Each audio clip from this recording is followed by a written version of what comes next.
accept people in, or they're already in? I don't know. Share your screen with your audience. Yes, of course. Wait, what am I doing?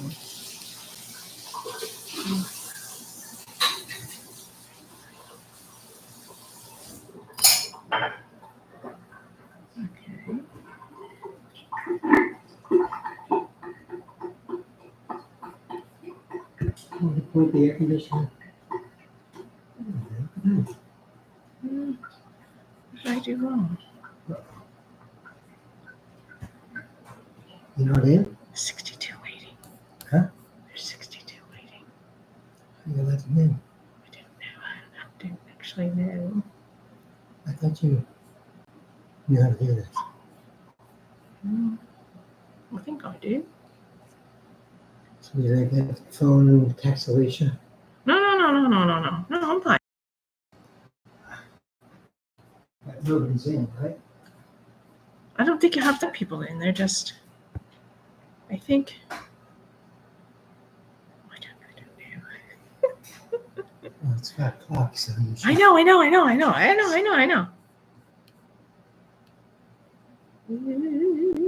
It's fancy. I think webcam stream.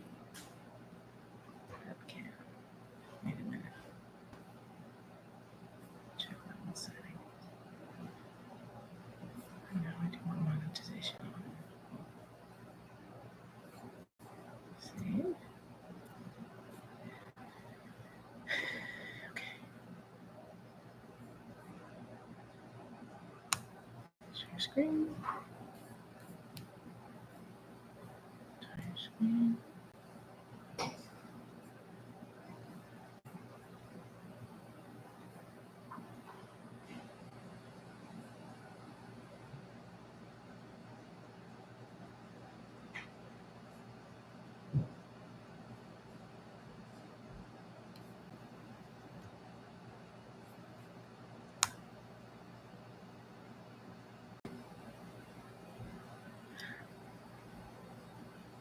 Oh, okay. Hang on.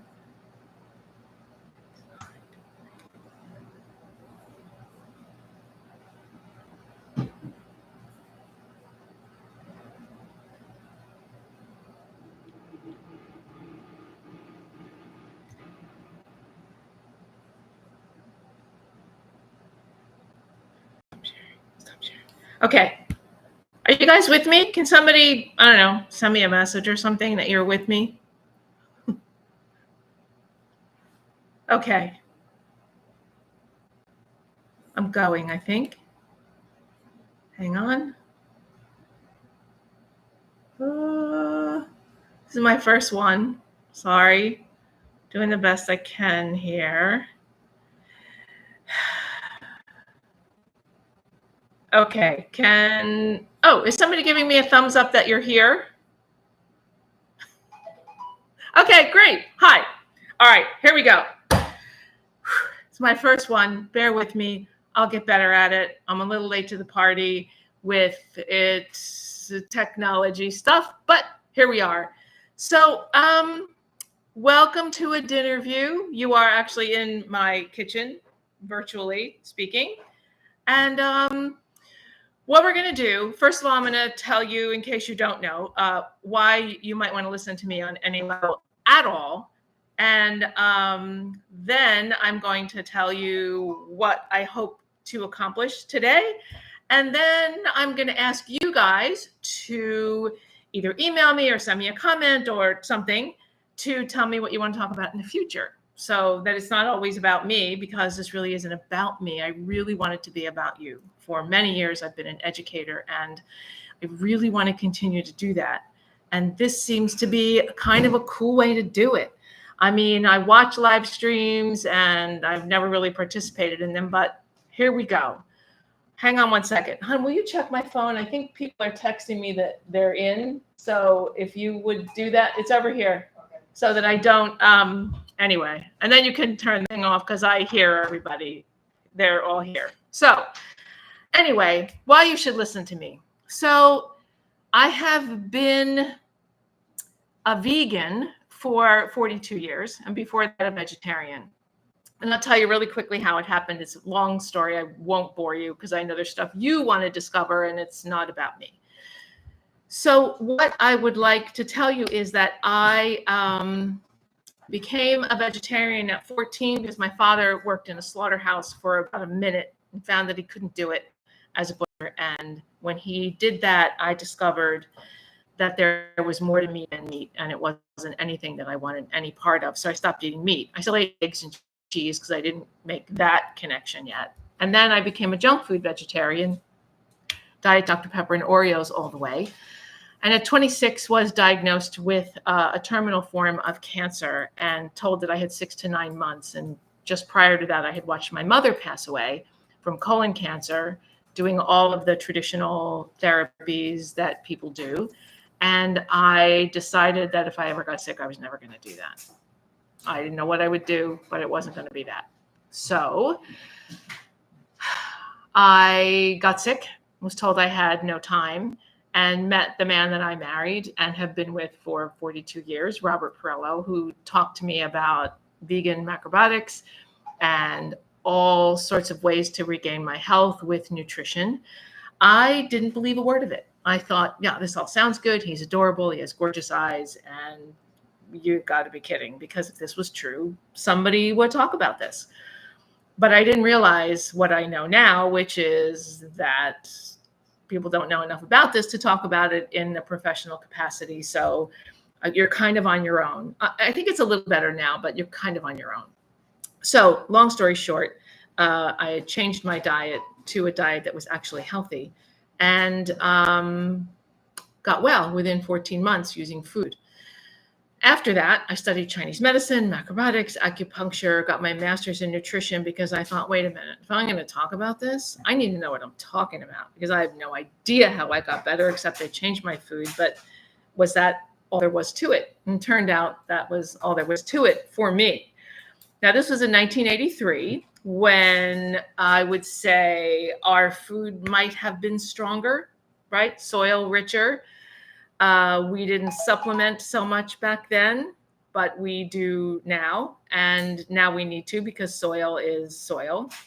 So I kind of learned a lot along the way, the hard way very often, which is the best way for me personally to learn. I'm a drop safe on your head kind of girl. I don't listen to the first warning, the second warning, the third warning. I wait until somebody drops a safe on my head and says you have 6 months to live. And then I'm going to go, oh, maybe I should wake up and do something. So that's sort of me. And I've been involved in cooking, teaching cooking, on TV cooking for, it feels like a million years, but it also feels like a day. I feel like every day that goes by, I know less, and I'm always learning, and I hope that I'm always in beginner's mind. So the point of a dinner view once a month is for us to get together, create a community. If you would be so kind as to subscribe to the page, because one of the reasons we're doing this is to build our following so that the message has an even bigger reach, the message of making the best choices you can make for yourself and your loved ones and your community and your city and your state and your planet. So hopefully all the planets Earth, who knows? So that's, if you can subscribe, that'd be great. We won't email you or bother you. It's just that, you'll be a subscriber. So I thought what we would do today is talk about why we should change how we live, besides the fact that the planet is almost literally on fire, and that, human health is at risk at numbers that are scarier than a Stephen King novel. Why you should actually do it, why you should make the effort, why you should do this. And I thought the best way is to start by telling you how I eat every day in my house. I do not eat in the same strict macrobiotic way that I ate when I was recovering. No oil, only whole grains, no pasta, no flour, no bread, no this, no that. It was very rigid and very designed to help me to get better. But it's not a diet that you can sustain into a healthy life, especially an active one. If you're athletic, I'm a gym rat. It's like you can't live on a diet that is designed to just recover health. So my husband and I had to sort of develop our own way within the understanding of macrobiotics and Chinese medicine and how food is everything. Food is everything that's physical as well as it is energetic, right? Food creates who we are, this body, but it also creates how we move through the world. It also creates how we relate to each other. It also creates a community sense. When people eat the same way, in the same manner, they communicate more smoothly. I mean, think about the world we live in. We are constantly, not maybe personally in your life, but collectively. If my teacher, Michio Kushi, said once, we were talking about government, and he said, if everybody in Congress and the Senate ate broccoli every single day at lunch together, they would communicate better. And I laughed so hard that I almost peed my pants. I look back all these years later and I think, if they all ate together the same plant-based foods without the fear, aggression, anger, and cruelty that comes with animal food, which steals our humanity from us. I know this is extreme for some of you. It's not a judgment, but in my opinion, eating animal food slowly chips away at your humanity, and you feel less when you see cruelty. The fact that we're able to scroll through the news and just keep scrolling without throwing up every 2 seconds is an indication that we need to get back in touch with our empathy and our humanity. And food can help us to do that. When we eat a plant-based balanced diet based on whole unprocessed foods, the whole, I did it with Diet Dr. Pepper and Oreo thing because it was all about the animals, is not the best way to go about your life, because you'll get sick. You need food. You need real food. You need protein and carbohydrates and fat and all of those things that science tells us, but from plant-based sources. And it's really easy to do. When we're coming to the end of this, I'm going to show you a soup that I make probably once a week in my house that takes maybe, on a bad day, 3 minutes to put in the pot and put up to cook, and 20 minutes to cook. That's how quick and easy it is. I'm going to talk to you today about how I use leftovers, how we eat breakfast together. We eat 3 meals together. My husband and I work and live together, which people find very odd and rare. But the truth is, we eat the same, we think very similarly, and we have the same mission in life. Our goal is to leave the world a little better than we found it by helping people to have better information so that they can make the best choices they can for their family to create health. That's it. It's really simple. I got no agenda other than that. Seriously. And to prevent cruelty as much as possible. If I can go to bed at night and say I didn't do any harm today, that's a good day. I don't care what else I got done, but if I didn't do anything that created harm, very good day. A lot of people can't say that, but a lot of people can. And the more of us there are, the better the world becomes. Someone just said, right before I started this, someone said to me, you change the world by every random act of kindness that you commit, even if it involves only one person or a puppy or a cow or your neighbor. Doesn't matter. A random act of kindness, everyone did them every day, the world would change. And you can only begin to think that way when the energy in your body is smoothly flowing. If you've done yoga or talked about energy in any way, you know that the body is lined through with chakras, and those chakras conduct energy to the organs, to the cells, to your brain, and out into the universe, and they create who you are energetically. And if we can keep that energy smoothly flowing, we don't have body pain, we don't have aches, we can think clearly. I'm not saying nothing ever goes wrong, because trust me, it does. Stuff happens, accidents happen, misfortune happens. I don't care how much you chew your rice, how much water you drink, how many greens you grow and eat. Misfortune is around the corner, and not everybody, or in fact, not anybody, gets out of this thing alive. And we'll all have misfortune. But if you are overall healthy with smooth flowing energy, you deal. You deal with it, you manage it, and you figure out how to put one foot in front of the other, even in tragedy and hard times. So What I do every Can I day. interrupt for 1 second? My husband's here. So, Come on. hi, Christina. Hi, honey. Come say hi. In a minute. Oh. I'm going to talk off camera for a minute. Okay. You don't have a setting for live chat. I don't? No, so people can't interact with you. Hang on. If everybody, a second, use live chat. And thank you, Dennis Dora. Hi, Dennis Dora. Wait. I'm not sure if you can do it on your computer or if you have to do it. Everything I'm seeing says you do it on the app. Let me see what this says for Dennis. Hang on, people. I knew I'd mess this up. Okay, to view your live chat, click the down arrow at the top of the chat menu and select top chat or all chat. Wait a minute. I don't have a. It says sign on to YouTube mobile. Oh, rats.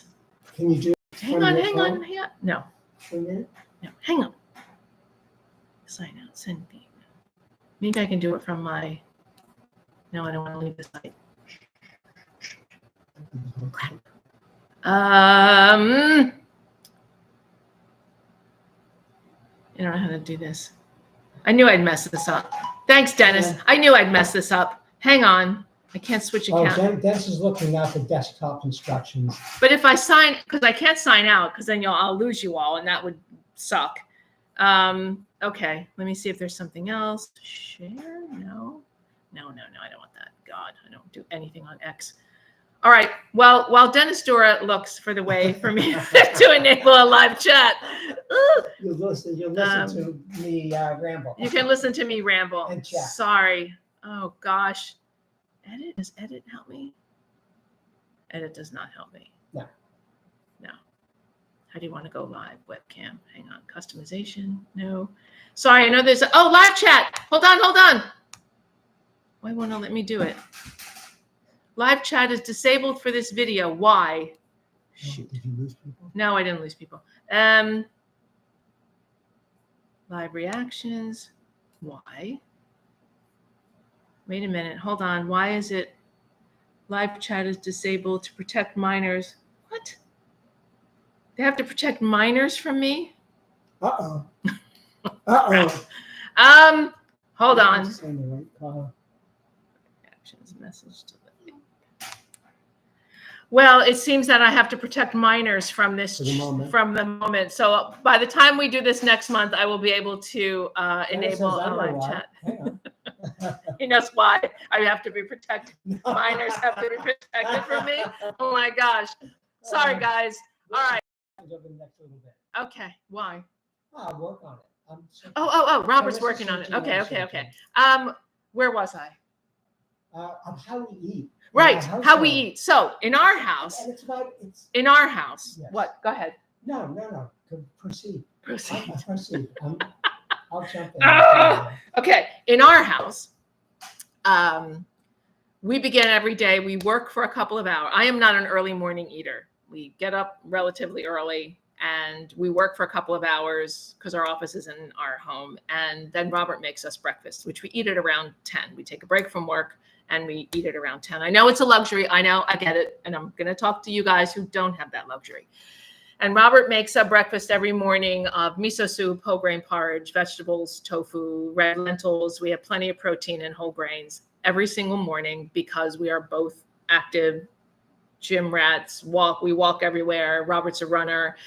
We need the nutrients. And then we eat breakfast. And from breakfast, there are usually some leftovers that then become part of our soup for the evening. Right. So the way we eat in our house is a very big breakfast. I make a big lunch because after lunch we go to the gym, and it can be anything from risotto to pasta to a tempeh salad to a tempeh Reuben, a sandwich, whatever, with vegetables on the side. And then we go to the gym when we come back, and our dinner is very light in our house. We eat soup and salad or soup and bread because we are late eaters. We both grew up in European households. We don't eat dinner till around 8 p.m. We go to bed around 11:30 or midnight, but we eat late. We're late people. Most people don't have this luxury. If you have to run out of the house in the morning, there are things you can do to be ready to face your day, put your best foot forward, and still have strength. And one of them is to take whatever whole grain you're going to cook in the morning as a porridge, right? Because that's easy to digest. You want to gently wake up your digestive tract so that you're not shocking it with a pastry or a bagel and cream cheese and coffee that's the size of a small pool. You want to take your body gently into the day so that you can digest well. And the way you do that is you take a whole grain with 5 parts water to 1 part grain. Robert cooks a half cup for the 2 of us to have left over. You bring that to the boil, leave it on the stove overnight and off. And then when you get up the next morning, it'll cook in maybe 15 minutes. So you get up, turn it on to cook while you're in the shower. At the same time, you can boil some greens or stew some vegetables in the same 10, 12 minutes and have a breakfast, even if you have to pack that breakfast up and take it with you. Easy peasy.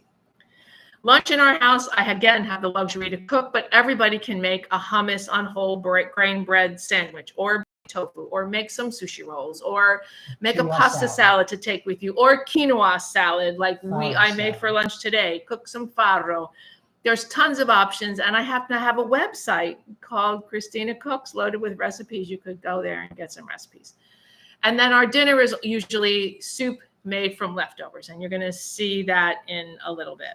Okay, so that's how we eat day to day in order to keep our strength. And another thing too. Oh, here he is.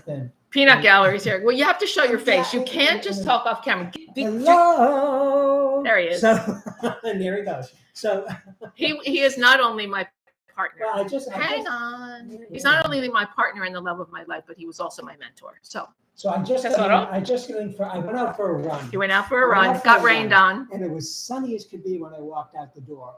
Within about 10 minutes, the sky opened up and it poured for the entire 4 miles that I was outside. So I came in, took a quick shower, which is Thank God. Yeah. So I'm a little More presentable. Yeah, but so I totally want to remind. It doesn't matter. Yeah. Doesn't matter. No, It's already 20 after 5. So I'm going to take these guys on a tour of the kitchen show them to your, see. show them Yeah. your beautiful So room. listen, here's what I want you guys to see. I've told you how I eat. It may be more complicated than you can do, and we'll get to the simplifying part as we meet every month. We'll talk more and more about tips and tricks, and they call them hacks now, to get you through your day and help you to cook well and put your best face forward. But to me, it all starts in how you set up your kitchen. It all starts for me with this room. I am in my kitchen. We bought this house because of this kitchen. It's enormous. I used to do cooking classes in here and seat 25 people comfortably, 30 if I made them miserable. But we tried not to do that. Then we were moving all the furniture and finally moved out and got a TV show and taught that way. But the truth is, we bought this house for the kitchen because I need a space where I'm always comfortable, where I can spend most of my time, because when I'm not working, when I'm not traveling with our travel company or I'm not filming TV shows, I am in this room. So shall we? All right, we're going to start. I hope you don't get dizzy. All right, we're going to start with coming into the kitchen. First of all, I know, I have to walk backwards. Down here is my composter. It's called a mill, and it composts all my food scraps. No, I'm not going to turn on the inside, honey.